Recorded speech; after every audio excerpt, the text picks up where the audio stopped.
ఇప్పుడు మామూలుగా ఏ ఆపరేషన్లు ఉంటే ఆరోగ్యశ్రీ కానీ మిగతా వాటికైతే వీళ్ళ జేబులోంచి పెట్టాల్సిందే కదా. ఇట్లాంటి వాటి వల్ల ఏడాదికి ఒక 5-10 వేలు అప్పు అనేది ఒక పేదవాడికి కంపల్సరీగా అవుతుంది.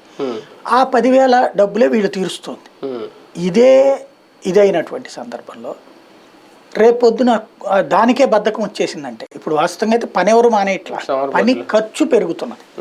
అంతేగాని అంటే వాళ్ళు మన దగ్గర కలెక్ట్ చేసే ఛార్జెస్ పెంచారు తప్పించి పని ఎవరు మానేయట్లేదు, అది నడుస్తుంది. ఇప్పుడు వాళ్ళ కూర్చోబెట్టి తినిపిస్తారు అనుకుందాం, భోజనం పెట్టేసి అన్నం కూర పప్పు మజ్జిగ అన్ని పెట్టేస్తారు, ఇచ్చేస్తున్నారు. ఇంకప్పుడు ఎందుకు పని చేయాలి? అప్పుడు తరలిపోరా? అప్పుడు వ్యాపారవేత్తలందరూ ఇతర రాష్ట్రాలకు పారిపోరా? ఎందుకంటే ఇవాళ రోజున నేను కొన్ని షాపులోళ్ళు బాగా జగన్ మీద వ్యతిరేకతతో ఉంటారు.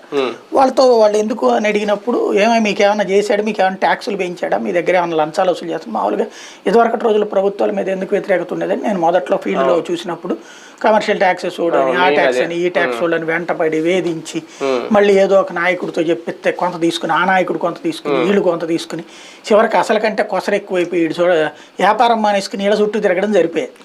అందుకని విరక్తి ఉండేది ఒకప్పుడు. అందుకనే ఆంధ్రాలో వ్యాపారాలు మానేసుకుని చాలా మంది హైదరాబాద్ లాంటి చోట్లకి వెళ్ళిపోయారు.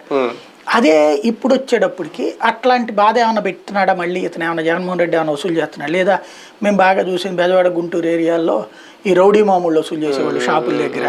ఆ నాయకుడు ఎవడు పుట్టినరోజున ఎవడు సచ్చిన రోజున పెద్దానికి వీళ్ళ దగ్గర డబ్బులు వసూలు చేసేవాళ్ళు, ముఠా కార్మికులు తినేసేవాళ్ళు, రకరకాల దోపిడీ అల్లాడిపోయేవాళ్ళు వ్యాపారులు. కాబట్టి ఆ రూట్లో ఏమన్నా మళ్ళీ ఏమన్నా వచ్చిందా ఏంటని అడిగారు కొంతమంది వ్యాపారం.